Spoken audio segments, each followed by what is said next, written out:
AP ఉప ముఖ్యమంత్రి జనసేన అధినేత పవన్ కళ్యాణ్ తెలంగాణలోని జగిత్యాల జిల్లా కొండగట్టు ఆంజనేయ స్వామి ఆలయాన్ని దర్శించుకున్నారు. ఈ సందర్భంగా ఆలయ సిబ్బంది ఆయనకు ఘన స్వాగతం పలికారు. అనంతరం ఆలయంలో ప్రత్యేక పూజలు నిర్వహించారు. పవన్ ను చూసేందుకు భారీ సంఖ్యలో స్థానికులు ఆలయానికి తరలివచ్చారు.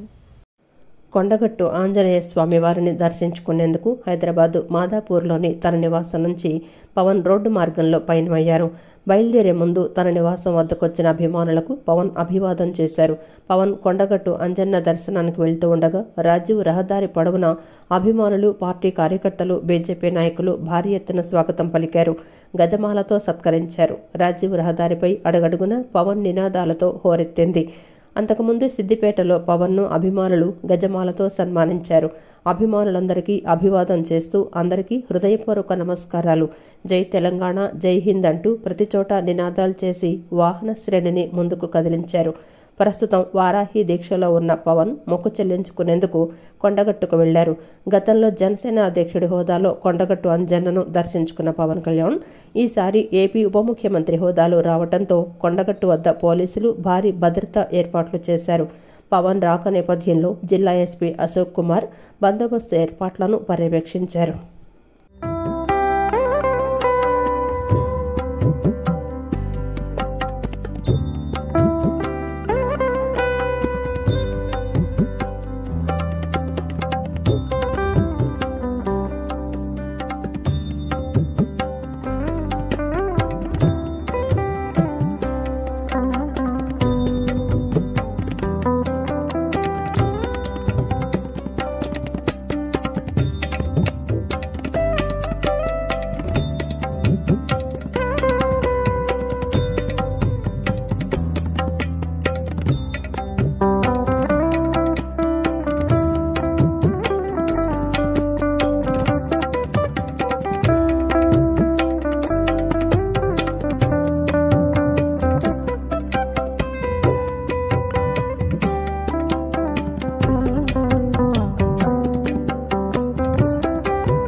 తాను ఎప్పుడూ అందరి మనిషినని, ప్రజల మనిషినని విజయవాడ ఎంపీ కేశినేని శివనాథ్ చిన్ని తెలిపారు.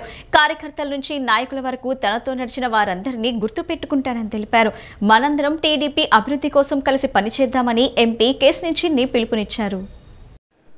విజయవాడ ఎంపీ కేశినేని శివనాథ్ని టీడీపీ నాయకులు బుద్ధా వెంకన్న, నాగుల మీర, చెన్నిపాటి శ్రీనివాస్ ఘనంగా సన్మానించారు. ఈ సందర్భంగా బుద్ధా వెంకన్న మాట్లాడుతూ రాజకీయాల్లో పదవులు వస్తాయి, పోతాయి, కానీ కమిట్మెంట్ చాలా ముఖ్యమని, అటువంటి కమిట్మెంట్ ఉన్న నేత కేశినేని శివనాథ్ అని పేర్కొన్నారు. అవతల వారు వ్యక్తిగతంగా దూషించిన సమన్వయంతో ఉన్నారన్నారు. ఎప్పుడూ వారింట్లో వాళ్లను కూడా ఒక్క మాట కూడా అనకుండా సంస్కారం చూపిన గొప్ప వ్యక్తి కేశినేని చిన్ని అని బుద్ధా వెంకన్న కొనియాడారు. నేడు తిరుగులేని విజయంతో చిన్ని రికార్డు సృష్టించారని తెలిపారు. తానెప్పుడు అందరి మనిషినని, ప్రజల మనిషినని విజయవాడ ఎంపీ కేశినేని శివనాథ్ చిన్ని తెలిపారు. టీడీపీ నేతలు బుద్ధా వెంకన్న, నాగుల్ మీర ప్రోత్సాహంతోనే తాను రాజకీయాల్లోకి వచ్చానన్నారు. కేశినేని నాని ఆనాడు చేసిన వ్యాఖ్యలు తనను బాధించాయన్నారు. సీఎం చంద్రబాబుకు తాను మొదటి నుంచి అభిమానినని, ఆయన సారథ్యంలో పనిచేసే అవకాశం తనకొచ్చిందని కేశినేని చిన్ని తెలిపారు. మీ అందరి కష్టం వల్లే తాను ఎంపీగా గెలిచానన్నారు. ఇంత భారీ విజయంతో తనపై బాధ్యత మరింత పెరిగిందన్నారు. శక్తివంచన లేకుండా అభివృద్ధి కోసం పనిచేస్తానని కేశినేని చిన్ని తెలిపారు. ఇక్కడ ఉన్న విజయవాడ పశ్చిమ నియోజకవర్గ నాయకులతో కలిసి వాళ్ళతో ఏ విధంగా మీకు సముచిత స్థానం కల్పించాలో వాళ్ళ దృష్టిలో పెట్టి నేను మీ అందరికీ తగిన విధంగా న్యాయం చేసే విధంగా కృషి చేస్తాను. ఈ బాధ్యత పెరిగిన సమయంలో మనకి ప్రజలందరూ కూడా మనందరినీ మీరు చేసిన కృషిని నమ్మి మనకు పెద్ద మ్యాండేట్ ఇచ్చారు. ఇవాళ ఎక్కడ రాష్ట్రంలో 164 సీట్లు వచ్చినాయి అంటే ప్రజలు ఎంత కోపం చేస్తూ ఓటేశారు. కాబట్టి మనం క్రమశిక్షణగా ఉండి అంత ముందు నాయకులు ప్రవర్తించిన తీరును మర్చిపోయి మనం ప్రజల వద్దనే ప్రజల సమస్యల కోసం మనం మొన్నదాకా పోరాడాం. ఇప్పుడు ప్రజల సమస్యలు పరిష్కరించడంలో మనం అందరం కలిసికట్టుగా పోరాడదాం. మీ ఒకళ్ళ పెద్ద ఒకళ్ళ చిన్న అని కాదు, తప్పకుండా మీ అందరితో పాటు ఏ అవసరం వచ్చినా మా ఆఫీస్ తప్పకుండా ఉంటుంది. ఎంత టైం వచ్చినా అవుతుంది.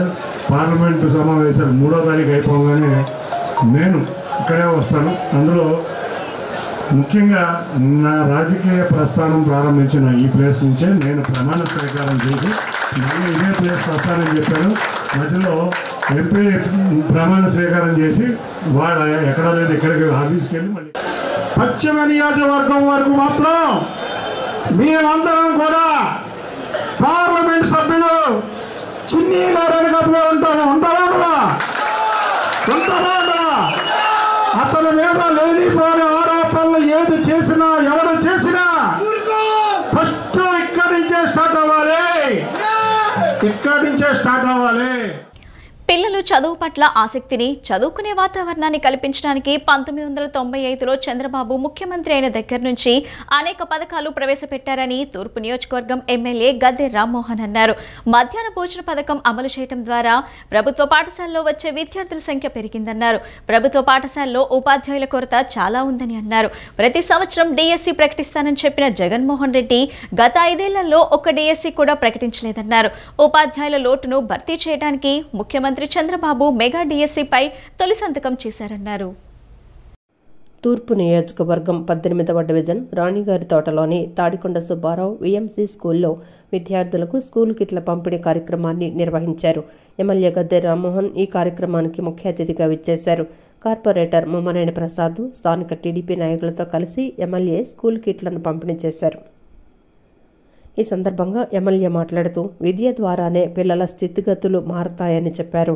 మనకు వెనుక ఏమి ఆస్తి లేకపోయినా తల్లిదండ్రుల తపన, ఉపాధ్యాయుల కృషి వలన పిల్లలు విద్యను అభ్యసిస్తున్నారని అన్నారు. తమ పిల్లలను చదివించాలనే తపన పిల్లలకు ఉన్నా వారిని దగ్గర కూర్చోబెట్టి చదివించే స్థితి లేని వారికి ఆర్థికపరమైన ఇబ్బందులున్నాయన్నారు. పాఠశాల ఉపాధ్యాయులే వారిని తమ పిల్లలుగా భావించి విద్యను బోధించాలని కోరారు. రాణిగారి తోటలో ఆర్థికంగా వెనుకబడిన కుటుంబాలు అనేకం ఉన్నాయని, వారికి 10వ తరగతి వరకు విద్యను అందించాల్సిన అవసరం ఉందన్నారు. 2019 వరకు ఆర్సీఎం స్కూల్ ఉండేదని, అందులో 7వ తరగతి వరకు బోధించేవారని, 10వ తరగతి వరకు తరగతులు పెంచాలని తాము భావించామన్నారు. మనకి వెనకాల ఏం ఆస్తులు లేకపోయినా తల్లిదండ్రుల యొక్క తపన, ఉపాధ్యాయులు చేసే కృషి వలన ఇవాళ ఈ పిల్లలు ఉన్నారు. ఈ పిల్లలకి, తల్లిదండ్రులకి ఈ పిల్లల్ని చదివించాలి అనే ఆలోచన ఉన్నా, తపనున్నా వాళ్ళని దగ్గర కూర్చొని చదివించే స్థితి లేదు. వాళ్ళకి ఆర్థికపరంగా ఇబ్బందులు ఉన్నాయి. మరి ఇలాంటి పిల్లల్ని ఈ స్కూల్లో ఉన్న టీచర్సే తల్లిదండ్రులలాగా భావించి ఆ పిల్లలందరినీ చదివించాలని తపన, వాళ్ళ క్రమశిక్షణ నేర్పే విధానం అది నేను ఖచ్చితంగా ప్రభుత్వ స్కూల్స్లో పనిచేసే ప్రతి ఒక్క ఉపాధ్యాయుని నేను ఎప్పుడు కూడా వాళ్ళని అభినందిస్తూ ఉన్నాను. ఎందుకంటే ఇలాంటి పిల్లలు విజయవాడలో ఏ స్లమ్లో చూసినా వాళ్ళ తల్లిదండ్రులు ఎవరో పిల్లలు వచ్చారా లేదా, చదువుకుంటున్నారా లేదా, పుస్తకాలు రాస్తున్నారా లేదా, కాపీలు రాస్తున్నారా లేదా, ఇవి ఆలోచన వాళ్ళ పాపం వాళ్ళ జీవనం గడపడానికి, వాళ్ళ ఉపాధి కోసం వాళ్ళు తాపత్రయపడే రోజులు ఇది. ఇక్కడ ఉపాధ్యాయులదే ప్రధాన, తండ్రి బాధ్యత, తల్లి బాధ్యత కూడా ఉపాధ్యాయులు తీసుకోవాలి, తీసుకుంటున్నారు కూడా. వారికి మరొకసారి మీ ద్వారా కృతజ్ఞతలు తెలియజేస్తూ, ఇవాళ రాణి గారి తోటలో చాలా ఆర్థికంగా వెనకబడిన అనేకమైన కుటుంబాలు ఉన్నాయి. ఈ ప్రాంతంలో ప్రాంతం చిన్నదైనా జనాభా చాలా ఎక్కువ. వీళ్ళకి 10th వరకు ఇక్కడ స్కూల్స్ ఏర్పాటు చేయాల్సిన అవసరం ఉంది. కూటమి ప్రభుత్వం ఏర్పడటంతో రాజధాని అమరావతి నిర్మాణ పనులు వేగంగా జరుగుతున్నాయి. సీడ్ యాక్సిస్ రహదారి నిర్మాణం పూర్తి చేసేందుకు అధికారులు చర్యలు ప్రారంభించారు. రైతులతో వరుస సమావేశాలు ఏర్పాటు చేస్తున్నారు. భిన్నాభిప్రాయాలు ఉంటే వాటిని పరిష్కరిస్తారన్నారు. అమరావతి పనులు జోరందుకున్నాయి. రాజధాని అమరావతిలో కీలకమైన సీడ్ యాక్సిస్ రోడ్డు విస్తరణకు అవసరమైన భూమిని తీసుకునేందుకు రైతులతో సిఆర్డీఏ అధికారులు సమావేశమయ్యారు. అయితే తాడేపల్లి మండలం ఉండవల్లిలో ఏర్పాటు చేసిన సిఆర్డీఏ సమావేశంలో గందరగోళం నెలకొంది. చాలామందికి సమాచారం ఇవ్వలేదని రైతులు ఆరోపించారు. భూముల సర్వేపై 2గా విడిపోయి అధికారులతో వాగ్వాదానికి దిగారు. పరిహారం విషయంలో రైతుల మధ్య భిన్నాభిప్రాయాలు రావడంతో సమావేశం రేపటికి వాయిదా పడింది. కొంతమంది రైతులు గజానికి 50,000 అడుగుతూ ఉండగా మరికొంతమంది అభివృద్ధికి సహకరిస్తామని చెప్పారు. పరిహారం కోరుతున్న రైతులు గత 5 ఏళ్లుగా కాలయాపన చేసి అభివృద్ధి జరుగుతున్న సమయంలో అడ్డు తగలడం మంచి పద్ధతి కాదని హితవు పలుకుతున్నారు. మళ్లీ పూర్తి స్థాయిలో సర్వే చేయాలని బయటకొచ్చేశారు. దీంతో సమాచారం ఇచ్చి సమావేశం నిర్వహిస్తామని CRDA deputy collector Vishweshwara Naidu తెలిపారు. గుంటూరు జిల్లా పెనుమాక, ఉండవల్లిలో రహదారి నిర్మాణానికి అవసరమైన భూ సర్వేను పూర్తి చేసిన సిఆర్డీఏ భూ యజమానులతో సమావేశమైంది. సీడ్ యాక్సిస్ రోడ్డు నిర్మాణానికి తమ భూమి ఇచ్చేందుకు పెనుమాక రైతులు సుముఖత వ్యక్తం చేశారు. అదే సమయంలో తమకిచ్చే ప్యాకేజీని పొడిగించాలని వారు డిమాండ్ చేశారు. పోలవరం ప్రాజెక్టుపై సీఎం చంద్రబాబు నాయుడు విడుదల చేసిన శ్వేతపత్రాన్ని స్వాగతిస్తున్నట్లు ఏపీ బీజేపీ ప్రధాన అధికారి ప్రతినిధి లంకా దినకర్ తెలిపారు. సీఎం జగన్మోహన్ రెడ్డి ప్రభుత్వం తప్పుడు నిర్ణయాల కారణంగా పోలవరం ప్రాజెక్టు దుర్భర పరిస్థితులను ఎదుర్కొంటుందని విమర్శించారు. నగరంలోని సీతారాంపురం రాష్ట్ర భారతీయ జనతా పార్టీ కార్యాలయంలో ఏపీ బీజేపీ ప్రధాన అధికార ప్రతినిధి లంకా దినకర్ విలేకరుల సమావేశాన్ని నిర్వహించారు. ఈ సందర్భంగా లంకా దినకర్ మీడియాతో మాట్లాడుతూ పోలవరం ప్రాజెక్టుపై ఆంధ్రప్రదేశ్ ముఖ్యమంత్రి చంద్రబాబు శ్వేతపత్రం విడుదల చేయడం వల్ల వాస్తవాలు బహిర్గతమయ్యాయని చెప్పారు. పోలవరం బహుళ ప్రయోజనకర ప్రాజెక్ట్ అని ఆంధ్రప్రదేశ్ జీవనాడి ఏపీ పునర్వ్యవస్థీకరణ చట్టంలోని సెక్షన్ 90 ప్రకారం పోలవరం నీటిపారుదల ప్రాజెక్టు జాతీయ ప్రాజెక్టుగా కేంద్రం గుర్తించిందని తెలిపారు. కేంద్ర ప్రభుత్వ సహకారంతో ఈ ప్రాజెక్టు 2019కి ముందు మొత్తం 72% ప్రాజెక్టు పూర్తయిందని అన్నారు. పోలవరం ఇరిగేషన్ ప్రాజెక్టుని జాతీయ ప్రాజెక్టుగా గుర్తించిన తర్వాత ఇప్పటి వరకు కేంద్ర ప్రభుత్వం మొత్తం నిధులు 14,418.39 కోట్ల రూపాయలు విడుదల చేసిందని చెప్పారు. 2019 ముందు ప్రతిపక్ష నేత జగన్మోహన్ రెడ్డి నేతృత్వంలోని YSR Congress party Polavaram irrigation project వ్యయంలో మరియు సహాయ పునరావాస వ్యయం అంచనాలలో పూర్తి అవినీతిమయం అని ఆరోపణలు విమర్శించారు. లక్షలాది ఎకరాలకి ఇరిగేషన్, కోట్లాది మంది ప్రజల గొంతు తడిపేటటువంటి త్రాగునీటి అవసరాలు, 960 మెగావాట్ల హైడ్రో పవర్ జనరేషన్ ప్రయోజనాలతో కూడినటువంటి వరప్రదాయని పోలవరం 2019 తర్వాత అధికారంలోకి వచ్చారు. వైకాపా ప్రభుత్వం రివర్స్ టెండరింగ్ అనేటటువంటి మంత్రం కారణంగా ప్రాజెక్టు పూర్తి చేయడంలో తీవ్రమైన ఆలస్యం అవటమే కాదు, చాలా నష్టం కూడా జరిగింది. క్వాలిటీ కూడా దెబ్బతింటాము. డయాఫ్రమ్ వాల్ దగ్గర నుంచి, కాఫర్ డ్యామ్ దగ్గర నుంచి, స్పిల్వే దగ్గర నుంచి అన్నీ కూడా సకాలంలో పూర్తి చేయకపోవటం వల్ల అవన్నీ కూడా డ్యామేజ్ అయినాయి. దానికి అదనపు వ్యయం దాదాపు 3,000 కోట్లు పైగా అవుతుందనేటటువంటి పరిస్థితి కనపడతా ఉంది. కేంద్ర జలమంత్రిత్వ శాఖ దగ్గర నుంచి వచ్చినటువంటి హెచ్చరికలు కానీ, మాలాంటి వారు ఆ రోజు వ్యక్తపరిచినటువంటి ఆందోళన కానీ ఏ విధంగా కూడా పట్టించుకోలేదు. 2019 ముందు 70% పైగా పనులు పూర్తయితే ఈ గడిచిన 5 సంవత్సరాల్లో కనీసం 10% పనులు కూడా పూర్తి చేయలేనటువంటి దుస్థితి వైకాపా ప్రభుత్వాన్ని. ఎన్నికల వేళ తన గెలుపు కోసం ఎంతో కృషి చేసిన ప్రతి తెలుగు మహిళకు ఒక అన్నలాగా ఎల్లప్పుడూ అండగా ఉంటానని, అభిమానానికి రాష్ట్ర సరిహద్దులు అడ్డుగోడలు కాలేవు అని దెందులూరు ఎమ్మెల్యే చింతమనేని ప్రభాకర్ తెలిపారు. తెలుగుదేశం పార్టీతో తన గెలుపు కోసం కృషి చేసిన తెలంగాణ రాష్ట్రం ఖమ్మం జిల్లాకు చెందిన తెలంగాణ తెలుగు మహిళల బృందాన్ని ఘనంగా సత్కరించారు. గడిచిన సార్వత్రిక ఎన్నికల్లో దెందులూరు నియోజకవర్గం టీడీపీ అభ్యర్థిగా పోటీ చేసిన చింతమనేని ప్రభాకర్కు మద్దతుగా ఎన్నికల ప్రచారంలో పాల్గొని పార్టీ గెలుపు కోసం కృషి చేసిన తెలంగాణ రాష్ట్రం ఖమ్మం జిల్లాకు చెందిన తెలంగాణ తెలుగు మహిళల బృందాన్ని ఘనంగా సత్కరించారు. దుగ్గిరాలలోని క్యాంపు కార్యాలయంలో దెందులూరు ఎమ్మెల్యే చింతమనేని ప్రభాకర్ను మర్యాదపూర్వకంగా కలిసి శుభాకాంక్షలు తెలిపారు. తన ఎన్నికల ప్రచారంలో పాల్గొని కృషి చేసిన ఖమ్మం జిల్లా తెలుగు మహిళా అధ్యక్షురాలు మందపల్లి రజనీ సహా తెలుగు మహిళా విభాగం నాయకులు కామానిత, పలగాని రమ్య, మోదేపల్లి రమాదేవి, వెలగపూడి విజయలక్ష్మి తదితర తెలుగు మహిళలకు పుట్టింటి కానుకను తలపించేలా పసుపు, కుంకుమ, చీర వంటివి అందించిన దెందులూరు ఎమ్మెల్యే చింతమనేని ప్రభాకర్ వారిని ఘనంగా సత్కరించారు. ఎన్నికల వేళ తెలుగుదేశం పార్టీతో పాటు తన గెలుపు కోసం ఎంతో కృషి చేసిన ప్రతి తెలుగు మహిళకు ఒక అన్నలాగా ఎల్లప్పుడూ అండగా ఉంటానని, అభిమానానికి రాష్ట్ర సరిహద్దులు అడ్డుగోడలు కాలేవని స్పష్టం చేశారు. మేము మా వంతుగా తెలుగుదేశం పార్టీ గెలుపు కోసమై నారా చంద్రబాబు నాయుడు గారు చేస్తున్నటువంటి యుద్ధంలో ఇక్కడ భాగస్వామ్యం చేయడం జరిగింది.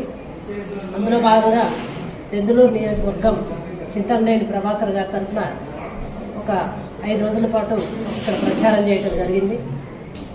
సైకో జగన్ పాలన పోయినందుకు గాను మరియు అభివృద్ధి సంక్షేమం కోరుకునేటటువంటి మన నాయకుడు నారా చంద్రబాబు నాయుడు గారు గెలిచినందుకు గాను మా అందరికీ, తెలుగు ప్రజలందరికీ, వివిధ దేశాల్లో ఉన్న ప్రజలందరూ కూడా ఎంతో ఆనందంగా ఉందని చెప్పదలుచుకున్నాను. ఈ రోజున ఈ దెందులూరు నియోజకవర్గం వచ్చి చింతమనేని ప్రభాకర్ గారిని కలవటం జరిగింది. ఆయన మమ్మల్ని ఆడబిడ్డలుగా గుర్తించి మాకు చీర సారా పెట్టి పసుపు కుంకుమలతో ఆనందంగా ఒక పుట్టింటికి వచ్చి పంపించినట్టుగా సాగనంపుతున్నారు. అందుకు మాకు కాకినాడ కేంద్రంగా సాగుతున్న రేషన్ బియ్యం మాఫియాపై ప్రభుత్వం దృష్టి సారించింది. కాకినాడలో 2 రోజులుగా మకాం వేసిన పౌర సరఫరాల శాఖ మంత్రి నాదెండ్ల మనోహర్ గోదాముల్లో తనిఖీలు చేశారు. అశోక ఇంటర్నేషనల్ H1 గోదాంను పరిశీలించిన మంత్రి నాదెండ్ల 5,300 మెట్రిక్ టన్నుల బియ్యం సీజ్ చేయాలని ఆదేశించారు. గోదాంలోని నిల్వలపై స్టాక్ రిజిస్ట్రేషన్ లేకపోవడంతో నాదెండ్ల ఆగ్రహం వ్యక్తం చేశారు. కాకినాడ పోర్టు నుంచి ఇతర దేశాలకు రేషన్ సరుకులు వెళ్తున్నాయని చెప్పారు. కాకినాడ పోర్టు అంటేనే అందరూ భయపడుతున్నారని నాదెండ్ల చెప్పారు. కాకినాడ పోర్టును ద్వారంపూడి కుటుంబం ఆక్రమించిందని మండిపడ్డారు. ఎక్స్పోర్ట్స్ అంటున్నారు, అది బీబో వాళ్ళు టేక్ ఓవర్ చేసి నడిపిస్తున్నారు. 3వది విశ్వప్రియ ఎక్స్పోర్ట్స్, 4వది సరళ ఫుడ్స్, 5వది సార్టెక్స్ ఇండియా. ఈ విఎస్ రాజు గోడౌన్స్ లో మాకు మన ఏపీ సివిల్ సప్లైస్ కార్పొరేషన్ సంబంధించిన ఆధారాలు, అంటే ఈ స్టాక్ కి సంబంధించిన స్లిప్స్ అన్ని కూడా అక్కడ ఉన్నాయి. సరుకు లేదు కానీ అక్కడ గోడౌన్ లో మాకు దొరికినాయి. కాబట్టి టాలీ చేసి చూస్తే 2023-24 సంబంధించిన సరుకుగా అది నిర్ధారించాం. కాబట్టి వాళ్ళపైన కూడా కేసులు పెట్టి ముందుకెళ్తున్నాం. కొంతమంది చాలా పెద్దవాళ్ళు మాకు అన్ని విధాలుగా సపోర్ట్ ఉందని అనుకుంటున్నారు. ఐఎమ్ సారీ, ఇన్ని రోజులు మీరు చేశారు, ఇప్పుడు మాత్రం జరగదు. ఖచ్చితంగా యాక్షన్ తీసుకుంటాం. మాకున్న గోడౌన్స్ కానివ్వండి, ప్రైవేట్ గా తీసుకున్న గోడౌన్స్ లో కానివ్వండి, ఎక్కడ అవకతవకలు జరుగుతున్నాయో, ఏ విధంగా రవాణా జరుగుతుందో, వీటన్నిటిపైన కూడా డెఫినెట్ గా ప్రతి జిల్లాలో కూడా ఈ విధంగానే సమీక్షా సమావేశాలు ఏర్పాటు చేసుకుని కొన్ని చర్యలు తీసుకుంటాం. ఎందుకంటే ఇక్కడ ఒక మాఫియా ఏర్పడింది, వ్యవస్థీకృత మాఫియా, మామూలుగా లేదు. సామాన్యుడి పొట్టగొట్టి 39 రూపాయలు పర్ కిలో బియ్యం మీకు సరఫరా మేము కొని మీకు ఇస్తుంటే రూపాయికి 8 రూపాయలకి 10 రూపాయలకి ఈ దళారులు వచ్చి ఈ మాఫియా ఏర్పాటు చేసి ఒక కార్టెల్ గా వీరు ఏర్పడి. కృష్ణా జిల్లా ఉంగుటూరు మండల మహిళా అధ్యక్షురాలు మండవ రమ్యకృష్ణ ఆకస్మిక మరణం ఆమె కుటుంబానికే కాకుండా తెలుగుదేశం పార్టీకి తీరని లోటని గన్నవరం ఎమ్మెల్యే ఎర్లగడ్డ వెంకట్రావు పేర్కొన్నారు. 4 రోజుల క్రితం షిరడి వద్ద రోడ్డు ప్రమాదంలో మృతి చెందిన రమ్యకృష్ణ కుటుంబ సభ్యులను ఇవాళ ఉంగుటూరు మండలం పెద్దవుటుపల్లిలోని రమ్య స్వగృహంలో వెంకట్రావు జ్ఞానేశ్వరి దంపతులు పరామర్శించి ఓదార్చారు. రమ్యకృష్ణ చిత్రపటానికి పూలమాలలు వేసి నివాళులర్పించారు. పార్టీ కష్టకాలంలో ఉన్నప్పుడు రమ్యకృష్ణ ధైర్యంగా పనిచేస్తూ పార్టీ అభివృద్ధికి కృషి చేశారని గుర్తు చేశారు. తనపై ఎన్నో పోలీస్ కేసులు పెట్టి వేధింపులకు గురి చేసినా వాటికి ఎదురొడ్డి ఆమె పోరాడిన తీరు స్ఫూర్తిదాయకమన్నారు. ప్రశ్నించే గొంతుకు మూగపోవటం బాధాకరంగా ఉందని విచారం వ్యక్తం చేశారు. ప్రస్తుత విద్యా విధానం విద్యార్థుల ఉపాధి అవకాశాలకు కూడా గండి కొట్టే విధంగా ఉందని ఆదికవి నన్నయ్య విశ్వవిద్యాలయం అసిస్టెంట్ ప్రొఫెసర్ డాక్టర్ తరపట్ల సత్యనారాయణ తెలిపారు. విద్యా విధానం మారాల్సిన అవసరం ఉందని, విద్యలో కూడా సంస్కరణలు రావాలన్నారు. జనాకర్షణ పథకాలకు ఇచ్చే ప్రాధాన్యత కన్నా ఉద్యోగ ఉపాధి అవకాశాలకు ఇవ్వాల్సిన ప్రాధాన్యతను గుర్తించాలన్నారు. విజయవాడ మహాత్మా గాంధీ రోడ్డులోని బాలోత్సవ భవనంలో పీడీఎస్యు ఆంధ్రప్రదేశ్ రాష్ట్ర జనరల్ కౌన్సిల్ సమావేశం నిర్వహించారు. సమావేశంలో ఆదికవి నన్నయ్య విశ్వవిద్యాలయం అసిస్టెంట్ ప్రొఫెసర్ డాక్టర్ తరపట్ల సత్యనారాయణ ఏ ప్రభుత్వమైనా ఒక జాబ్ క్యాలెండర్ను తయారు చేసి విద్యార్థులకు ఉద్యోగాలు ఏ విధంగా ఇవ్వగలం, నిరుద్యోగ సమస్యను ఏ విధంగా అధిగమించగలం అనేది తెలపాలన్నారు. చిన్న పరిశ్రమల స్థాపన ద్వారా ఉపాధి ఎలా కల్పించగలరు, కోర్సుల్లో కూడా ఉపాధి అవకాశాలకు సంబంధించి ఎలా తయారు చేయగలం అనేది ప్రభుత్వాలు దృష్టి సారించాలన్నారు. విద్యార్థులకు కనీస వసతులు లేని పరిస్థితి హాస్టళ్లలో కనిపిస్తోందని చెప్పారు. వాటిపై కూడా దృష్టి సారించాలన్నారు. నాణ్యమైన విద్యను విద్యార్థులకు అందించాలని కోరారు. బడ్జెట్లో విద్యకు సముచిత నిధులు కేటాయించాలని, పరిశ్రమలు తీసుకురావాలన్నారు. విద్యా విధానం మారవలసిన అవసరం ఉంది. విద్యలో కూడా సంస్కరణ రావాల్సిన అవసరం ఉంది. జనాకర్షణ పథకాలకు ఇచ్చే ప్రాధాన్యత కన్నా ఉపాధి అవకాశాలకు ఇచ్చే ప్రాధాన్యత ప్రతి రాజకీయ నాయకులు కూడా గుర్తించాలి. ప్రతి ప్రభుత్వం కూడా విద్యార్థులకి ఎప్పటికప్పుడే ఒక జాబ్ క్యాలెండర్ తయారు చేసి వాళ్ళకు ఒక ఉద్యోగాలని ఏ విధంగా ఇవ్వగలం, నిరుద్యోగ సమస్యను ఏ విధంగా తొలగించగలం, ప్రతి జిల్లాలో కూడా స్మాల్ స్కేల్ ఇండస్ట్రీస్ తయారు చేసి ఉపాధి అవకాశాలను ఏ విధంగా ఇవ్వగలం, కోర్సుల్లో కూడా ఉపాధి అవకాశాలకు సంబంధించినటువంటివి ఎలా తయారు చేయాలి అనేటువంటి ఆలోచన ఉన్నట్లయితే ప్రభుత్వాలు మొట్టమొదటిగా దృష్టిని పెట్టవలసిన అవసరం ఉంది. అనంతరం పీడీఎస్యు జాతీయ కన్వీనర్ రామకృష్ణ మాట్లాడుతూ నూతన విద్యా విధానం పేద విద్యార్థులను చదువుకు దూరం చేసేలా ఉందన్నారు. 2030 నాటికి సంపూర్ణ అక్షరాస్యత అన్నారు. 2035 నాటికి ఉన్నత విద్యలో 50% ఎన్రోల్మెంట్ సాధిస్తామని చెప్పి బడ్జెట్లో 20% నిధులు కేటాయించకపోవడం దురదృష్టకరమన్నారు. నూతన ప్రభుత్వం విద్యారంగాన్ని సరైన పద్ధతిలో నడపాలి. విద్యారంగానికి 20% నిధులు కేటాయించాలన్నారు. నీట్ ఎగ్జామ్స్ను రాష్ట్ర స్థాయిలో నిర్వహిస్తే పారదర్శకత ఉంటుందన్నారు. కేంద్రంలో ఉన్నటువంటి మోడీ ప్రభుత్వం విద్యారంగం సంబంధించినటువంటి నూతన న్యూ ఎడ్యుకేషన్ పాలసీ 2020ని తీసుకొచ్చారు. అది మరింత విద్యని పేదవాళ్ళకు దూరం చేసేటువంటి పరిస్థితి ఉంది.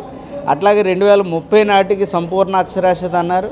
2035 నాటికి ఉన్నత విద్యలో 50% ఎన్రోల్మెంట్ సాధిస్తామని చెప్పి బడ్జెట్లో 20% నిధులు కేటాయించకపోవడం చాలా దురదృష్టకరం. ఆంధ్ర రాష్ట్రంలో కూడా కొత్తగా ఎన్నికైనటువంటి ప్రభుత్వం విద్యారంగాన్ని సరైన పద్ధతిలో నడిపించాలి. 1-1 జీవో రద్దు చేయాలి. అట్లాగే 1, 2, 3 తరగతులను యథావిధిగా కొనసాగించేటువంటి వైపుగా ఇప్పుడున్నటువంటి ప్రభుత్వం కొనసాగించవలసిన అవసరం ఉంది. విద్యారంగానికి కూడా 20% నిధులు కేటాయించడం ద్వారా సంపూర్ణ అక్షరాస్యతను సాధించుకోగలుగుతాం. ఆంధ్రప్రదేశ్ ఆర్యవైశ్య మహాసభ మహిళా విభాగ్ నూతన కార్యవర్గ సభ్యుల ప్రమాణ స్వీకార మహోత్సవాన్ని ఈ నెల 30వ తేదీన ఘనంగా నిర్వహించనున్నట్లు ఆంధ్రప్రదేశ్ ఆర్యవైశ్య మహాసభ గౌరవ అధ్యక్షులు సిఏ పెనుగొండ సుబ్బారాయుడు తెలిపారు. ఈ ప్రమాణ స్వీకార కార్యక్రమానికి ఆర్యవైశ్యులకు సంబంధించిన ప్రజాప్రతినిధులు ముఖ్య అతిథులుగా విచ్చేయనున్నారని పేర్కొన్నారు. ఈ సందర్భంగా వారిని ఘనంగా సత్కరించనున్నట్లు ఆయన వెల్లడించారు. ఆంధ్రప్రదేశ్ ఆర్యవైశ్య మహాసభ కార్యాలయంలో ఏర్పాటు చేసిన విలేకరుల సమావేశంలో ఆంధ్రప్రదేశ్ ఆర్యవైశ్య మహిళా విభాగ్ నూతన కార్యవర్గ సభ్యుల ప్రమాణ స్వీకారోత్సవ కార్యక్రమానికి సంబంధించిన పోస్టర్ను ఆవిష్కరించారు. అనంతరం విలేకరుల సమావేశంలో పెనుగొండ సుబ్బారాయుడు మాట్లాడుతూ మహిళా విభాగ్ నూతన అధ్యక్షురాలుగా కొప్పురావూరి రజని నియమితులయ్యారని, ఆమెతో పాటు నూతనంగా ఏర్పాటైన కార్యవర్గ సభ్యుల ప్రమాణ స్వీకారోత్సవ కార్యక్రమం రేపు వెన్యూ ఫంక్షన్ హాల్లో ఘనంగా నిర్వహించనున్నట్లు తెలిపారు. ఈ కార్యక్రమానికి ముఖ్య అతిథులుగా మాజీ ఎంపీ, ఆంధ్రప్రదేశ్ ఆర్యవైశ్య మహాసభ గౌరవ చైర్మన్ టీజీ వెంకటేష్, పరిశ్రమలు, వాణిజ్యం, ఫుడ్ ప్రాసెసింగ్ మంత్రి టీజీ భరత్తో పాటు ఎంపీ కేశినేని చిన్ని, శాసనసభ్యులు శ్రీరామ్ తాతయ్య, సుజనా చౌదరి, గద్దె రామ్మోహన్, బోండా ఉమామహేశ్వరరావు విచ్చేస్తున్నట్లు తెలియజేశారు. ఆర్యవైశ్య మహాసభ అధ్యక్షులు చిన్ని రామ సత్యనారాయణ, మాజీ మంత్రి సిద్ధా రాఘవరావు విశిష్ట అతిథులుగా విచ్చేయనున్నారని పేర్కొన్నారు. ప్రమాణ స్వీకార మహోత్సవానికి ఆర్యవైశ్యులు పెద్ద ఎత్తున తరలి రావాలని ఈ సందర్భంగా ఆయన పిలుపునిచ్చారు. ఆర్యవైశ్యుల సంక్షేమమే తమ మహాసభ ముఖ్య లక్ష్యమని ఆయన వివరించారు. కొప్పురావురి రజనీ గారి అధ్యక్షులుగా ప్రమాణ స్వీకారము, అలానే వారి యొక్క టీము కూడా రేపు ప్రమాణ స్వీకారం చేయబోతున్నారు. దీనికి పెద్ద ఎత్తున ఆంధ్ర రాష్ట్రం నుంచి నలుమూలల దాదాపుగా 1500 మంది ఈ సమావేశానికి హాజరవుతున్నారు.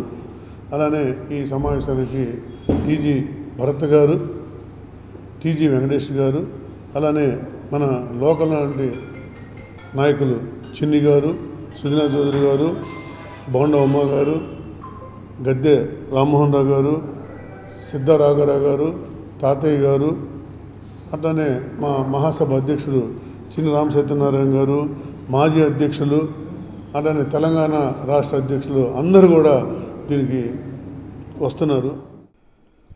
అనంతరం మహిళా విభాగ అధ్యక్షురాలు కొప్పురావూరి రజని మాట్లాడుతూ నూతన సభ్యుల ప్రమాణ స్వీకార మహోత్సవానికి ఎన్నికలలో విజయం సాధించిన మంత్రి టీజే భరత్, ఎంపీ కేశినేని చిన్నితో పాటు ఎమ్మెల్యేలను ఘనంగా సత్కరించనున్నట్లు తెలియజేశారు. ఇప్పుడు ఈ కార్యక్రమం మొత్తం భుజాన వేసుకొని ఈ కార్యక్రమం ఆర్యవైశ్య మహాసభ కోఆర్డినేటర్ దర్శి వాసు గారు, మరి విజయవాడ అర్బన్ జిల్లా అధ్యక్షులు గడ్డం సత్యనారాయణ గారు, అలానే మహిళా అధ్యక్షురాలు మారం రోజా గారు, మా జనరల్ సెక్రటరీ ఆర్వేటి నిర్మల గారు, అలానే కోశాధికారి కనమర్లపూడి శైలజారాణి గారు, అలానే ఎడిషనల్ ఆర్యవైశ్య మహాసభ ఎడిషనల్ సెక్రటరీ గోంట్ల మోహన్ గారు, అలానే ఆర్యవైశ్య మహాసభ వైస్ ప్రెసిడెంట్ తుమ్మలపెంట శ్రీనివాస్ గారు, మరి వీరందరూ కూడా ఈ కార్యక్రమంలో భాగస్వాములయ్యి ఈ కార్యక్రమం అనంతరం ఆంధ్రప్రదేశ్ ఆర్యవైశ్య మహాసభ ముఖ్య ప్రతినిధి దర్శి వాసు మాట్లాడుతూ రేపు జరిగే మహిళా విభాగ నూతన కార్యవర్గ సభ్యుల ప్రమాణ స్వీకార మహోత్సవంలో ఆర్యవైశ్యులు పాల్గొనాలని ఆయన పిలుపునిచ్చారు. ఆర్యవైశ్య మహిళలు తరలి వస్తున్నారు. మీ ద్వారా విజయవాడ ప్రజలకు తెలియజేయాల్సింది మిమ్మల్ని కోరుతున్నాం. విజయవాడ నుండి కూడా అన్ని డివిజన్ల నుంచి మహిళలు విరివిగా పాల్గొనాలని చెప్పని మీ ద్వారా మరీ కోరుచున్నాం. 30వ తారీఖు venue function hall near government hospital, కొత్త గవర్నమెంట్ హాస్పిటల్ దగ్గరలో వెన్యూ ఫంక్షన్ హాలు 30వ తారీఖు ఆదివారం ఉదయం 11 గంటలకి